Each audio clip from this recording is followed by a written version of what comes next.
So remember, to make a bond, we have to overlap orbitals. But the shape of our molecules, if we just look at the orbitals that we draw, if I just draw a p orbital and an s orbital, that doesn't really give me the shape of my different molecules, right? So for example, if I have this carbon, right? So carbon has an s and it has 3 p orbitals, right?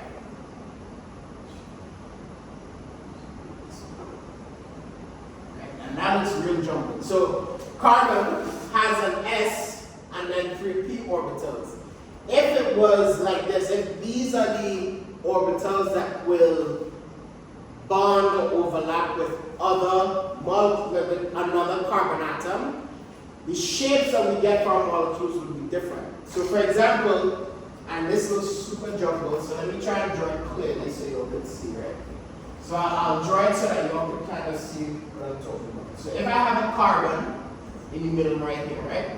So carbon has 4 valence electrons that makes bonds, right? One of those valence electrons is in a s orbital. One is in a p y orbital. One is in a p x orbital, and one is in a p z orbital, right? So we have the 4 different electrons there, right? If I were to then take another carbon and try to overlap this p orbital here, right, like this, the shape that I get for that overlap doesn't look like the shape that we see when we actually look at these molecules. When I look at a bond between 2 carbons, it doesn't really look the way how it's, you know,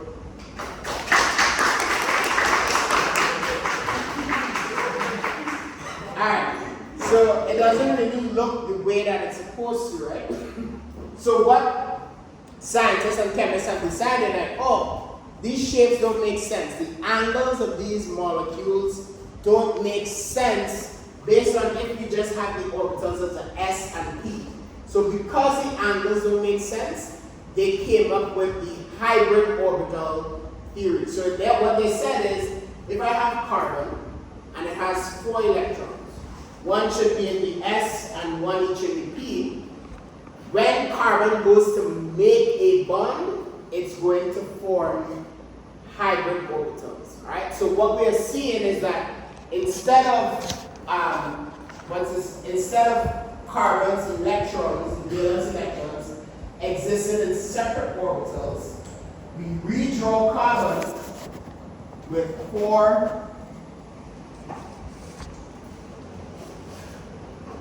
Dude, I so suck at drawing.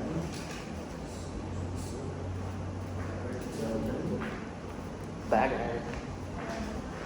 Alright? So what happens is, instead of carbon having this jumbled mess, it's going to take these S and the P and combine them to make 4 sp hybrid orbitals. And these orbitals are what bond with another carbon or a hydrogen or so forth, right? So that's what we're looking at. We're looking at how the sp hybrid orbitals are formed because the shapes we get when they bond don't make sense, right?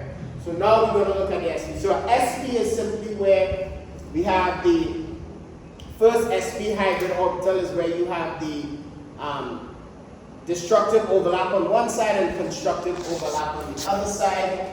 And then the same as if you flip it, you get this different thing, right? So what you have is you have, for sp orbitals, you have 2 pairs, right? So 2 valence shell electron repulsion pairs, and they have a linear geometry at 180 degrees, right? So this is the sp hybrid. The other hybrid orbitals we talked about are sp2 and sp3, right? So those are the different hybrid orbitals, all right? All right. So talking about the bonding. So this is just so that you all understand this part. So all it is that when we need to make a bond, when the carbons are making a bond with themselves, and you get an S and a P together, you just get the hybrid, right? sp3 is a different different shape, which is sort of the 109.5 angles, like the sp3 would be these. So these are sp3 hybrid orbitals. This is an sp orbital, and these are sp2. Alright? So just so that we understand. So sp3, sp2, and sp. Okay? Alright. Let me ask you a question. So, going back to this specific acetylene, right? So acetylene is a big ethylene, right? Why, for this acetylene, which is the 180 degrees, why does it only have an s and a p orbital to make an hydrogen? Alright, so let's go back to what? So carbon has an s and 3 p orbitals, right? Available. But when we make acetylene, we only use an s and a p to make this sp hybrid orbital, which gives us the 180 degrees. What happened to the other p orbitals? What are they doing right now in this compound? What are the other p orbitals doing? Feel free to guess. Which bonds? With other S bond, other S. No, but in this molecule they're already being used. Where are they being used? I assume that they can triple bond because of the Alright, they're being used in the triple bond. So what happens is I have a carbon and I have a carbon. And this is important for us to understand, right? Hybridization.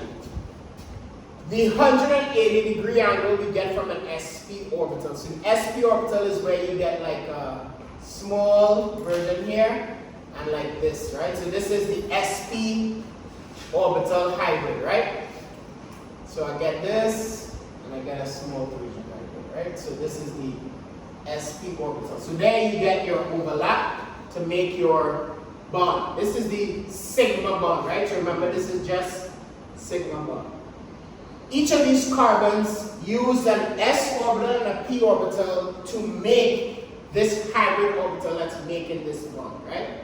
So that's the important part. So I've used an s and I've used one of these p's, right?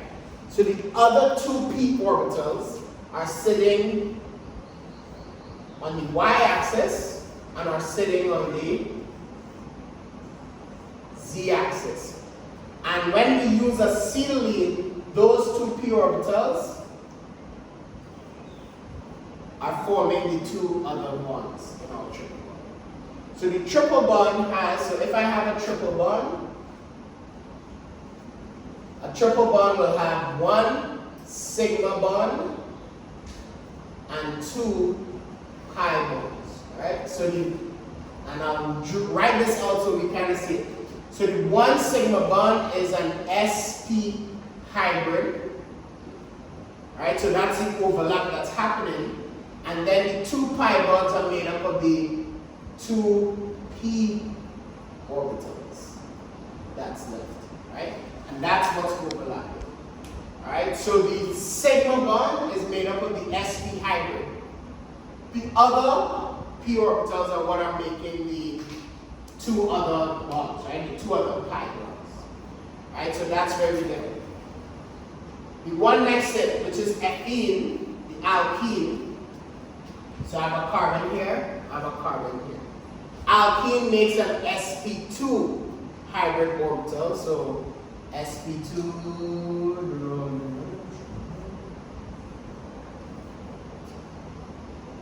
something like that.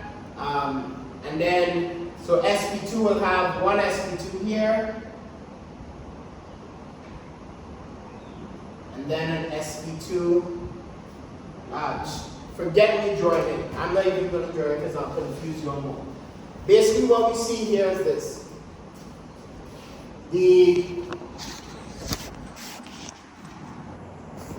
In a double bond, an alkene, right? Three of these bonds are sp2 orbitals. Alright, so this bond, one of these, this sigma bond is an sp2. This is an sp2. This is an sp2. And then the bond that's above here, the double bond, becomes our pi bond or p orbital. Does that make sense? Alright? Everybody understand that part? Alright. So, that's why we have hybrid orbitals. So for example, for if we're making a bond between beryllium and hydrogen, beryllium and hydrogen is going to make the first bond is going to be the sp hybrid orbital of beryllium overlapping with the s orbital of the hydrogen to make the bond, right? And then on the other side. So beryllium, just so that we see what that looks like.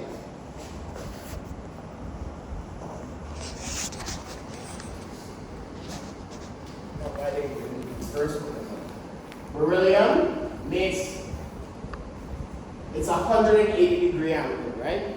So, alright. How many of y'all did experiments last semester? Well, Ryan, sorry. Alright, y'all did the experiments last, did it go the way you wanted? No, right? So you had to go back and look at, okay, what was different or what was wrong or whatever, right? Basically what happened was when organic chemists started to look, they got the technology to look at these molecules. The shape of this molecule, BeH2, so BeH2 had a shape of 180 degrees. It looked like a line, right? And they're like, how does this look like a line? Why does this look like a line? So what they came up with is that, okay, for BeH2 to look like a line, one of their bonds here, the bond between this beryllium and this hydrogen, had to be an sp hybrid orbital with an overlap of a s orbital from hydrogen. That's what it's saying. So one side is an sp with an overlap of a s, and the other side is an sp with an overlap of an s. Alright? Alright. So we understand this part, but I want to point out this thing, right?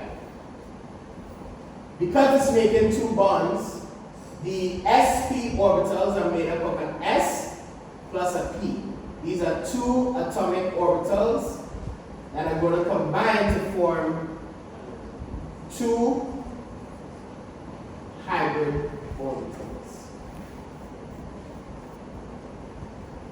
Alright? So the thing to notice, chemistry is all about balance. So if I use two atomic orbitals, I have to make two hybrid orbitals, right? So what we see in here is that beryllium is going to use two atomic orbitals. It's s orbital and it's p orbital. And then it's going to combine to form two hybrid orbitals. Each one of those hybrid orbitals, as you can see on the board, is making a bond or overlapping with a hydrogen. Right? That's how we make a bond. So the beryllium hybrid orbitals are overlapping with our hydrogen orbitals, right? All right. Why the heck is this important? Well, the reason we have to understand this is when we go into formation of carbocation ions and things like that, you cannot make bonds with, basically you have to have an empty p orbital available to sort of make this new bond, right? So what happens is these hybrid orbitals make up our single bonds, and then the p orbitals that are left are what we do our chemistry with, right? So you all will see a lot of times you have to visualize, okay, anything that's a single bond is some sort of hybrid orbital. And if there are any orbitals left, that's where we're going to insert electrons and make bonds and do chemistry, right? So anyways, we'll think about that again as we get into that part. All I want y'all to remember for this so far is that if I have two atomic orbitals that are making two hybrid orbitals, right? If I'm going to have an s, so the next one that we'll talk about is sp2. So in sp2, I'm taking an s orbital, a px orbital, and a py orbital to make, so these are three atomic orbitals to make three s sp2 orbitals, right? So we're taking 3 atomic orbitals to make 3 hybrid orbitals. Right? So 3 atomic orbitals making 3 hybrid orbitals, right? So that's where we get the sp2. Now, how many orbitals are available to carbon? What did we talk about? Carbon has an s and how many p's? 3 p's. So I'll write it up: px, py, pz, right? And it has 4 electrons. So if I'm looking at carbon and I've used 3 of its orbitals to make 3 hybrid orbitals, what's left? A pz orbital, right? What do you think we're going to use this for? Making what? The double bond, right? A double bond, or sometimes it would be like a substituent or something like that. Does that make sense? So the whole point of hybridization is that we're going to use our orbitals, combine them together, and create these sigma bonds, sp2 hybrid orbitals. So these are the ones that are making these sigma bonds. So if you look at this, the shape of carbon changes, right? So now carbon has this, all the sp2 orbitals are on the same plane, making what shape? What shape do you all see with those sp2? What? What shape do you see? We have 3 sp2 orbitals. What shape is that making?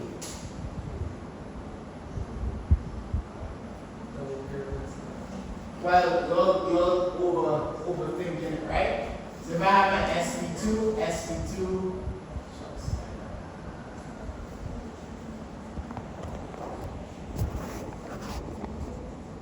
what shape is that making?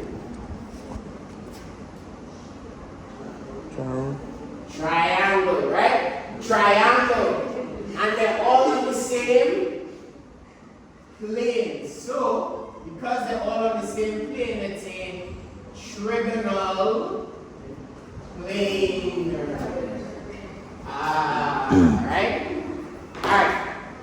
The reason we don't count that p orbital is the p orbital for our purposes is going to be overlapping. It's not part of the shape of our carbon, right? Our carbon is going to just be shaped based on those sp2 orbitals. So all those sp2 orbitals, if you look at it, they're all on like a same plane and they make a triangle. That is why we have the trigonal planar. So the view is sort of sideways, but I showed you sort of top-down view, right? And that's why we get a trigonal planar, right? Notice again, because of the combination of the S with the P's, we get a sort of overextended lobe on one side, right? And that overextended lobe is because of the deconstructive overlap on one side and a constructive overlap on the other side, all right? So these are 3 Vesper pairs, or basically 3 hybrid orbitals, giving us a trigonal planar geometry, right? Trigonal planar geometry, which has a bond number of 120.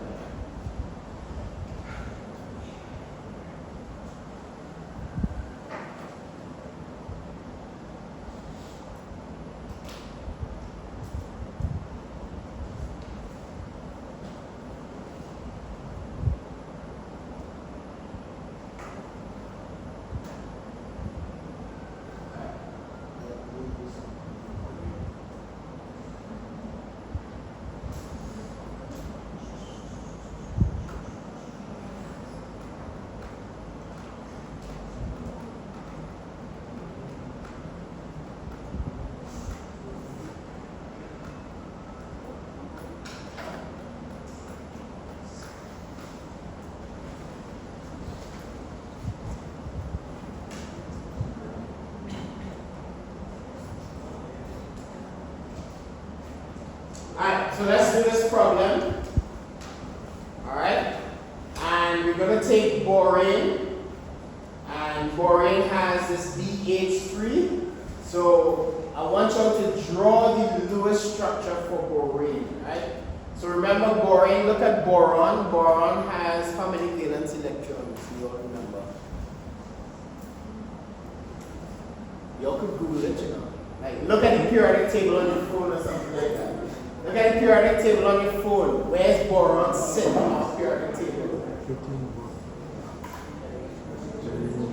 How many? 3, right? It's going to make, it has 3 valence electrons. That means it's going to make 3 bonds. So I want you all to draw the Lewis structure of borane. And then, based on that Lewis structure, let's figure out what the diagram looks like, or the hybridization for each of those orbitals. Alright? So go ahead, you all can go ahead and start. Alright, go ahead and do that. Alright, draw the Lewis structure. Remember, Lewis structure is just taking the valence electrons. Right? So boron has 3 valence electrons, hydrogen has 1, right? So draw the Lewis structure columns. Remember Lewis structures? Forgot? I'll do. If I have CH4, the Lewis structure is where carbon is in the middle. The 4 hydrogens are around. And then I put, yes, Lewis structure. Alright? Lewis structure. Think about chemistry, we always have to remember about this stuff.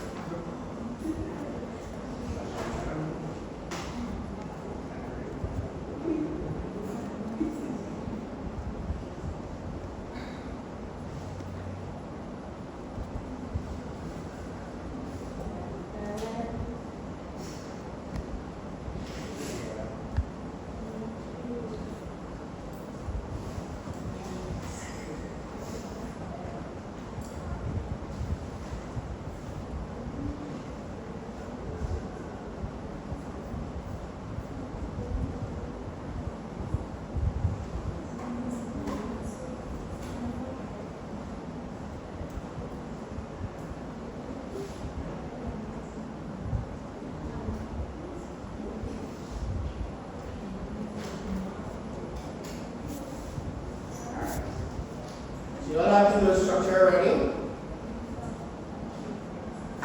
Right? You all have what the hydrogen orbital should look like?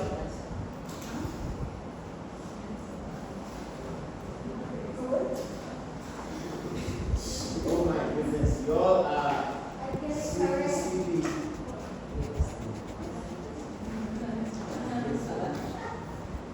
Alright? So that's what the hydrogen orbital should look like, right? The overlap should, because boron has 3 electrons, right? One of them is S and 2 in the P. We're going to combine those together to make 3 sp2 hybrid orbitals. And then they make overlapping bonds with the hydrogen, which gives us the 120 degrees. Alright? Alright, so that way you have a single bond. Now, what is like not right? What doesn't look right about this picture, about the Lewis structure?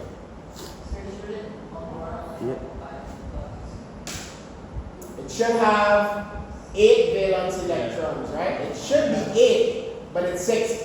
But boron is one of those atoms that we do not need 8 valence electrons, right?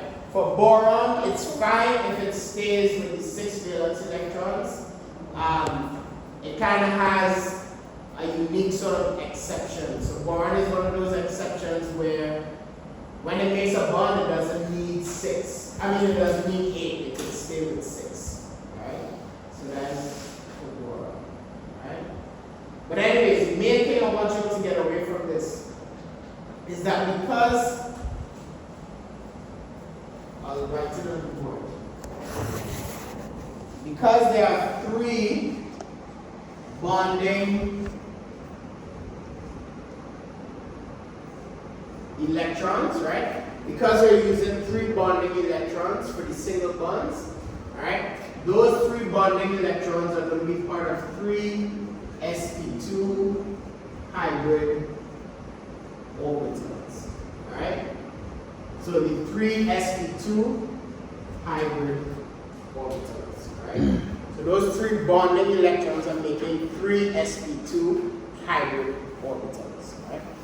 When you talk about things like carbon in like an alkene, there's going to be 4 bonding electrons, but 3 of those will be an sp2 and then 1 will be a p orbital. Right? Boron does not have a p orbital to spare because when you look at it on the row, it's not, well, I guess it only has the 1 p orbital, the 2 p orbital. Right? Alright, the last one is our sp3. So sp3, instead of it being spx, spy, we're going to use all 3 of it. So we have s plus a px plus the py plus the pz, which is going to give us 4 sp3 hybrid orbitals. So 4 atomic orbitals will give us 4 hybrid orbitals. Right? So just remember these. This right here is the main takeaway from today so far, right? If I'm making sp hybrid orbitals, I need an s and a p, right? If I'm making sp2 hybrid orbitals, I need an s and 2 p's. If I'm making sp3, I'm making an s and 2 p's. When you all did this for Gen Chem, right? In Gen Chem, you all use the box diagram. But because we're in organic chemistry and we want to visually see what our compounds look like, we're looking at it in terms of the actual shape of those orbitals, right? So the actual shape of when we make these hybrid orbitals, right? Alright, other things to note. sp gives you the 180-degree angles. sp2 gives you the 120-degree angles. And what angle does sp3 give you? 109.5. Right?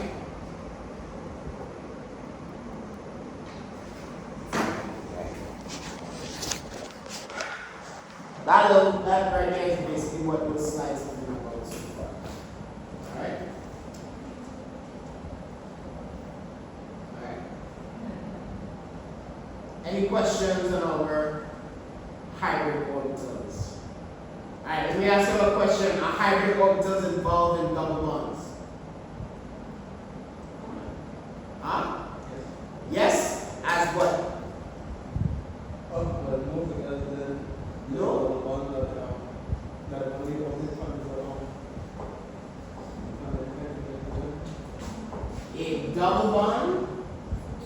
Double bond means I'm making 2 bonds, right? So a double bond has what? A sigma bond and a pi bond. Do we have hybrid orbitals in either of these bonds?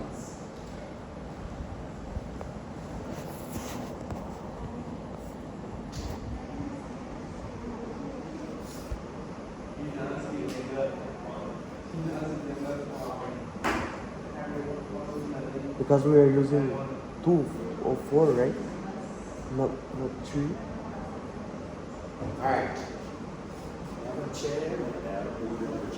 Alright.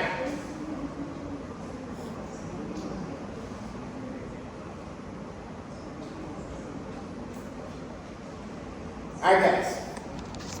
In this double bond here, and I'll try to use a pen. See if I can. Right? In this double bond here, right?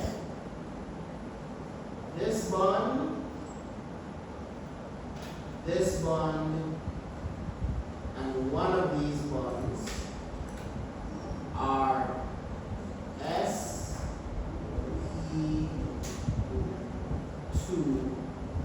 hybrid, right? Those 3 bonds that are circled, what kind of bonds are those? What are they? Sigma bonds, right? So remember the definition. This is sigma, sigma bond, which represents a single bond, right? All that we've been talking about so far with hybridization is that we make hybrid orbitals to form sigma bonds, alright? So we're making hybrid orbitals. So if I make a hybrid orbital, I am trying to form a sigma bond, right? The pi bond, which is part of my double bond or triple bond, I can have either 1 pi bond or 2. Those are going to be part of my double or triple, and those are not hybrid orbitals. So these are hybrid, those are p orbitals. Does that make sense? Alright, so let me ask the question again. Do we have hybrid orbitals involved in a double bond? Yes. So they are involved in a double bond because the double bond has a sigma bond, which has the hybrid orbital. What kind of hybrid orbital in a double bond? The sigma bonds in the double bond, sp2. Right? sp2. And then the pi bond is our p orbital. Okay. Yes, Adam. Sir, so that means that all bonds will have hybrid. All single bonds. All our single bonds will be hybrid. But any bonds that are the pi bonds that are involved in double or triple bond will have p orbitals. For example, an aromatic compound. So if I have, and this is where benzene gets a little funky, is that benzene has these double bonds, right? And they're supposed to be sp2 single bonds, and then the double bonds supposed to be the p orbitals. But what we know about benzene is that these p orbitals are all involved in sharing these bonds, these double bond electrons. Right? So that's what it is. Right? So this is where hybridization is going to come into play more. Every time we look at a molecule, we have to think about, okay, what bonds are hybrid, right? And what is that hybridization? Because hybridization tells us bond angle, right? The hybridization tells us the bond angle. The other part of it is, okay, what orbital is left for these electrons to exist in? So for benzene, the orbital that's left is a p orbital, and the electrons exist in there, right? But benzene has a little sort of tricky, like, because they're sp2, so each of those are about 120 degrees, right? About 120 degrees, right? So we have sp2. So again, hybridization tells us shape of our molecule. That's what the VSEPR theory is about. The VSEPR, right? So this part right here, the reason we talk about valence shell electron pair repulsion theory is that this is used to explain molecular shape. Right? The valence shell electron pair repulsion theory is used to give us electron shape. Right? Alright. Everybody understand the point of our hybridization? Emily, don't? Why not? What do you think? Confused how? Alright, so all it is that if I have a double or triple bond, I have to recognize that one of those bonds is like a single bond or a sigma bond, right? So we can only have two types of bonds. So we have two types of bonds, sigma or pi. When I have a double or triple bond, one of them has to be a sigma bond, right? But the sigma bonds are hybrid orbitals. Alright, so sigma bonds, hybrid orbitals. So that's what I put here, right? Sigma bond, hybrid orbital, right? the double and triple bonds, so the bonds that are, so forget those two carbons, one of those, like you see I'm circled, is a sigma bond, but the other one is not a sigma bond. It's not the same type of bond. It falls under the pi bond category. So a pi bond means that it's either a double or triple bond, and then it's made up of p orbitals, not hybrid orbitals.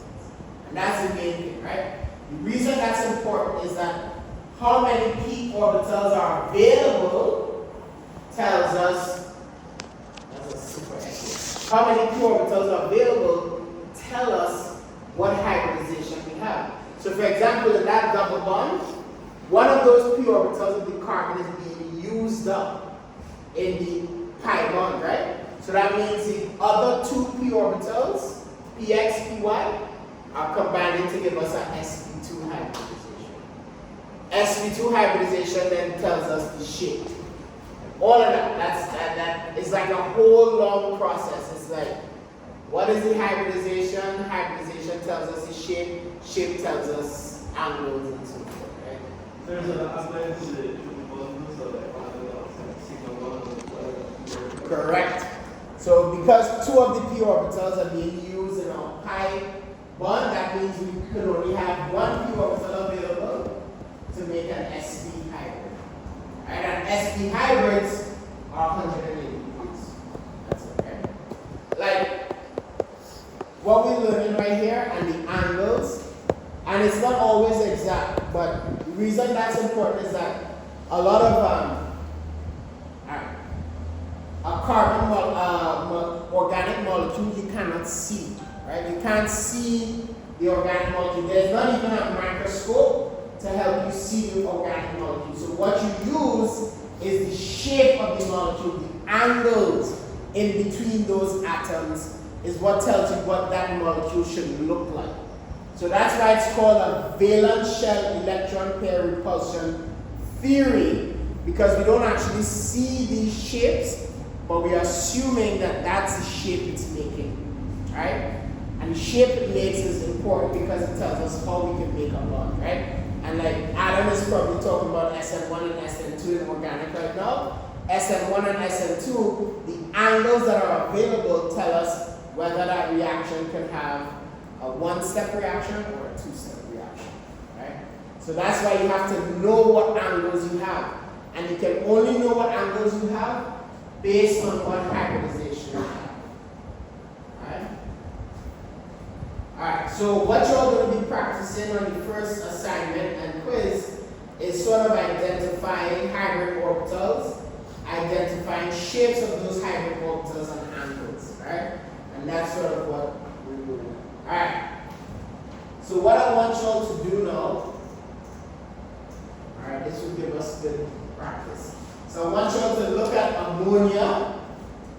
First of all, determine how many valence electrons are available, and then first draw the Lewis structure, and then draw what you think the actual structure will be with one down Lewis. All right.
So, looking at ammonia, right? NH3. Nitrogen has how many valence electrons?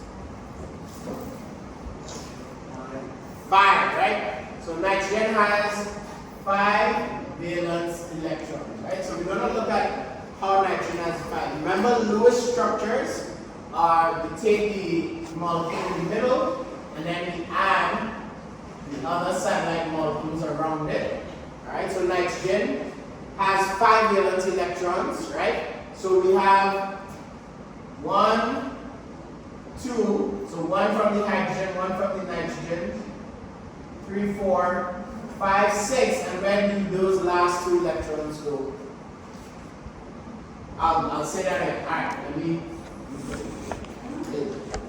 So nitrogen has 5 valence electrons. One of them will be made with this hydrogen, one with that hydrogen, one with that hydrogen. So that gives us 3, and the other 2 will go on the side as a lone pair, right? So then hydrogen brings to the table its own electron, right? So that's where we get the 8 valence electrons. Does that make sense? Alright, so that means our ammonia will have those 8 electrons. So 3 of them are making bonds with hydrogen, and 2 is staying as a lone pair on the side, right? So that's why we draw it as the NH. Now, here's where we get tricky, right? So, what did we say sigma bonds have to be? Sigma bonds have to be what? Single or not? They're single, they're sigma, and they are hybrids, alright? Hybrids. So since we have 3 single bonds, what hybridization are we going to use for that one? sp2, right? sp2. So each of these sigma bonds are going to be sp2, right? So each of them is going to be an sp2.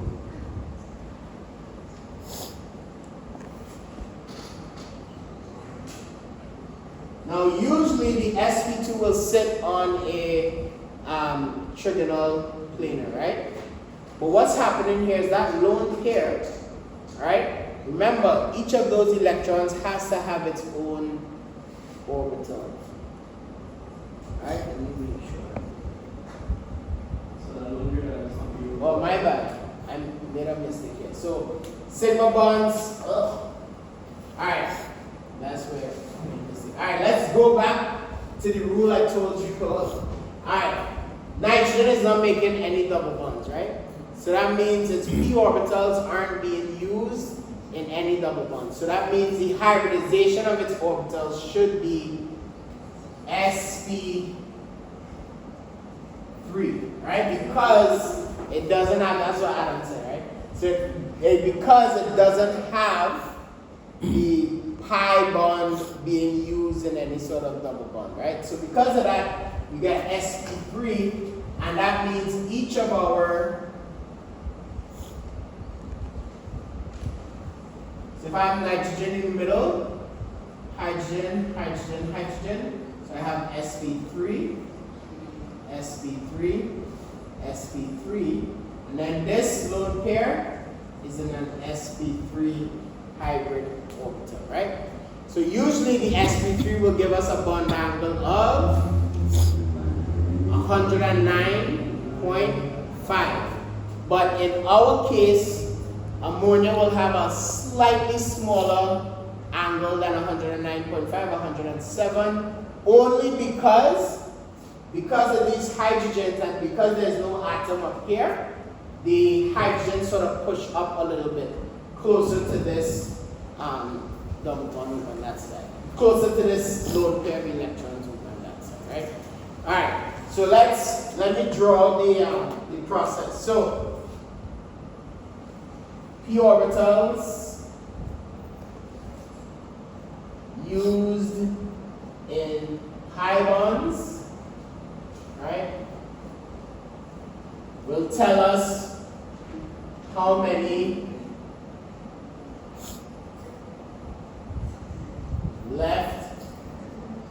for hybrids, which then tell us hybridization, hybrid. Is it an A or I?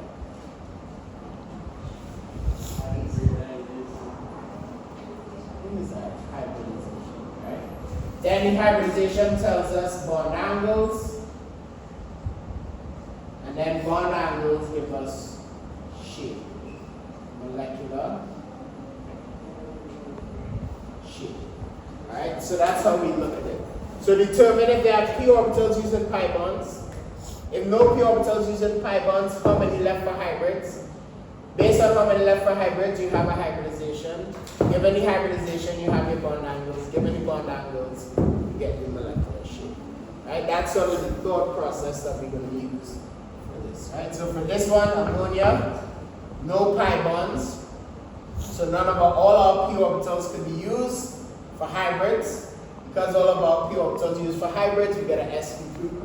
sp3 hybridization. This is where we get the bond angles. Usually, like it says, 109.5. But according to when you have the hydrogen sort of push up, because it gets an angle of 107.3. Let me tell you all this. The chemist that came up with that angle had to come up with an explanation for why the angle didn't come that way. Because the theory is that it's supposed to be 109.5. But when they did the measurement, they saw, oh, it's less than 109.5.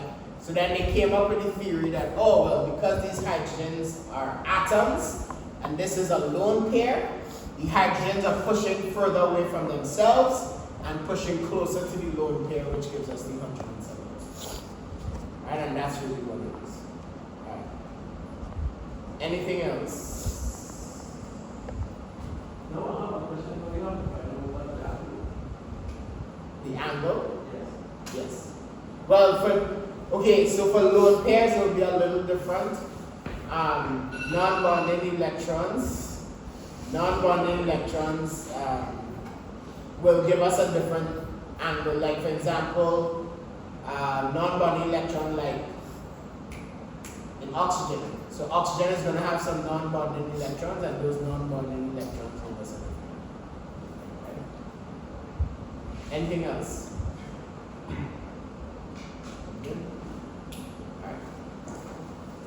So let's look at some other bond angles and bonding. Looking at the ethane, all right, and looking at our sigma bonds in ethane. Something that we are going to talk about is looking at how the methyl groups sort of rotate around that single one, two carbons, right? So how do the methyl groups rotate around the single one carbons, right? So remember, let me not say that. When we talk about ethane, what you notice is that they have hydrogens, and the hydrogens, according to the valence shell electron pair repulsion theory, electrons want to stay as far away from each other as possible, right? So what you see is that when you have a rotation, because the single bond allows for free rotation, those hydrogens can either sit across from one another in each other's space or staggered. Right? So you can have eclipse where the hydrogens are sort of like eclipsing one another and like in the same space, or staggered where it's like in between each other. Alright? And that's where we're going to get the different sort of conformations of ethane. Right? So we have conformation, meaning that how does the hydrogens rotate around our carbon bond. Right? So how do the hydrogens rotate? So that's where we get our conformation. So for bonding for ethane, because it doesn't have a double bond, that single bond allows for that rotation and allows it to move from an eclipse position where it's in the same plane to a staggered position where it's in between each other, right?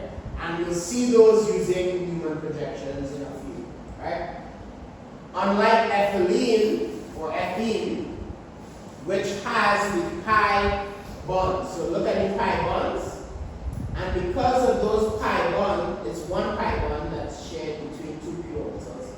Because of the pi bonds, what do we know about pi bonds? What do they do about rotation? What's going to happen? So single bonds allow for free rotation. What do pi bonds do? It restricts the rotation. So it's not going to allow for free rotation. So what you get is you sort of get this place where it stays perpendicular and you don't have any sort of rotation around the double bond. So that pi bond creates overlap and prevents rotation, but the hydrogens are moved furthest apart from each other. Right? So we're not going to get free rotation along that ring, right? So the p orbitals sit on the top. Alright, so we already talked about where those p orbitals exist. We already talked about the overlap, and we're not going to have rotation. Alright, so again, this is what I was explaining, that single bonds can rotate freely, double bonds cannot rotate. Alright, so the double bonds cannot rotate.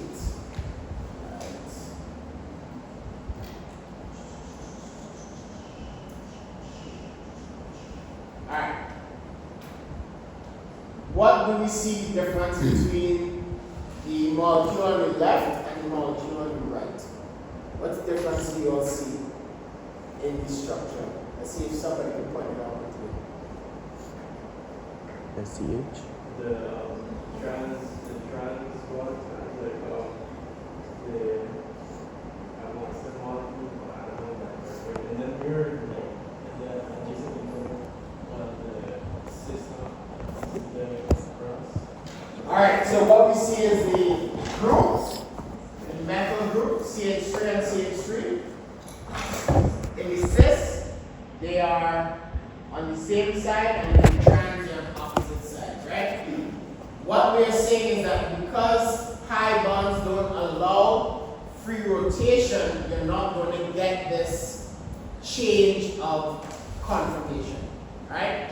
Single bonds allow free rotation. So for example, this in the middle, right? So this middle can have free rotation around the single bond. But for the p orbitals to stay overlapped, right? You have to stay, if you are cis, you have to stay cis. If you are trans, you have to stay trans, right? So what happens is we can't rotate it and flip it from cis to trans or trans to cis.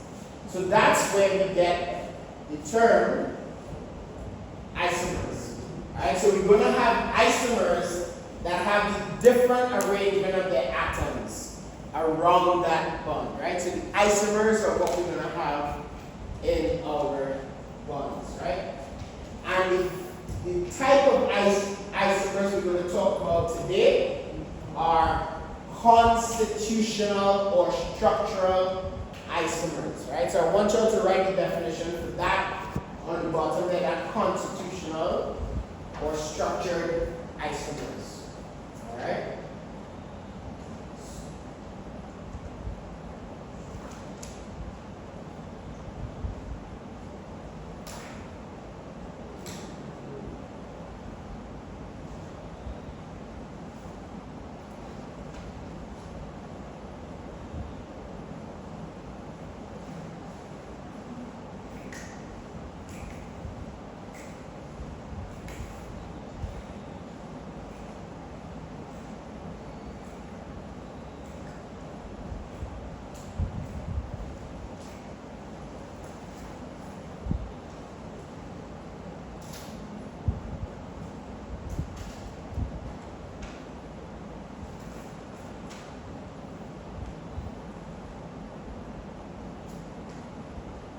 Alright, so constitutional isomers are isomers where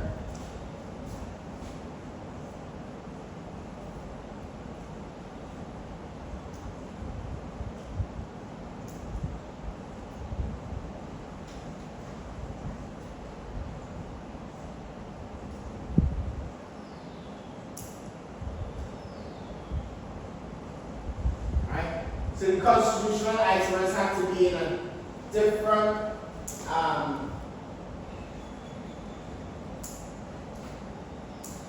no, that's not constitutional.